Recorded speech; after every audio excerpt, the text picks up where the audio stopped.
Hindi pa man ganap na nag-uumpisa ang summer, ilang celebrities na ang nagtampisaw sa Boracay. Narito ang aking chika.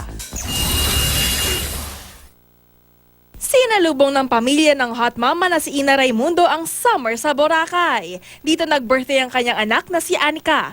Sexing-sexy si Ina sa kanyang one-piece red bathing suit habang nakipaglaro ng catchball sa kanyang asawa.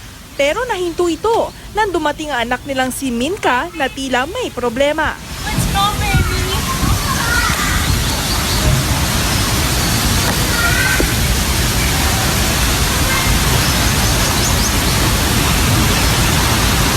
Hot na hot din si Ina sa mga solo picture sa Instagram suot ang one-piece black swimsuit.